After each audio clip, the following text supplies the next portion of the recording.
John. Oh. And I'm one of the reference librarians in the Atherton Library. I wanted to take a little while to come talk to you guys. I know that you're going to be visiting the Big Island. Is that the case next week? Mm-hmm. Okay. Show of hands, has anybody here ever been to Hawaii before? Yeah? Okay.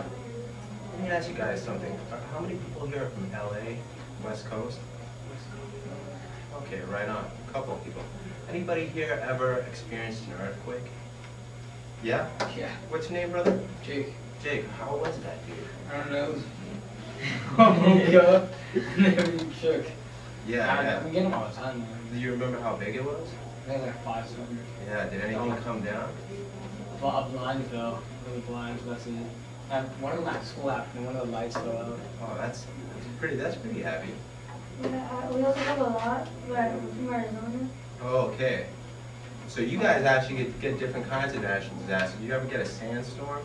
Yeah. Yeah, how's that, It's dude? like every month. Oh, yeah? Oh, that must be crazy. How about you, bro? I'm his brother. Oh, okay. Right. So you have the same experience. Anybody else? I think I saw maybe. Yeah. How was it? We had an earthquake, like, I was in kindergarten. I don't know what it was, but like when I went to my grandma's house, a bunch of stuff was on the walls, and like a building fell on somebody. Oh, a building fell on somebody? Was that close by where you live? It was like a brick building. Pretty old. Okay. When you live so close to the incredible power of nature, it has an impact on how you view the world. Now, I grew up in a city, so I don't really see it like that. I see it from an urban point of view. But I just want you guys to understand and perceive that for people who live there and grow up there, they have a radically different view of the world than maybe you or I do. Okay? But let's put that to the side for a second and talk a little bit about geothermal energy. Okay?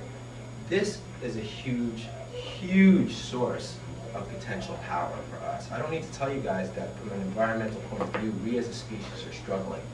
And geothermal energy is a way for us to get out of the quandary that we've worked ourselves into, environmentally speaking. Okay? Okay? Who thinks that we should do drilling for geothermal energy? What's your name? Seth. Good. Anybody else? Sounds good. Yeah, sounds good. What do you think? Think that's a good idea? Go ahead. Is it gonna like affect the city or something? Hold on to that thought. What do you think? I think we should find a way of doing it without having to drill into the earth because that can have explosive effects. You bring up a good point, and you know who's thinking that same thing, I bet? People who live right on the edge of that volcano. Do you think that they want a bunch of scientists tinkering around in a volcano that's like 5 miles from your house? Probably not. Naturally, they have concerns. But beyond those immediate life concerns, they also have spiritual concerns.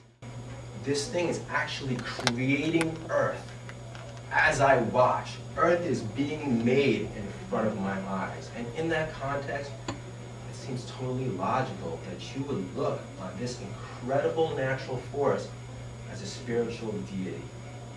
It seems so logical when you're in the presence of it.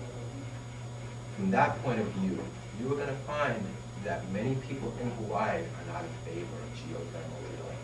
From a spiritual point of view, they view it as a violation of the goddess Pele.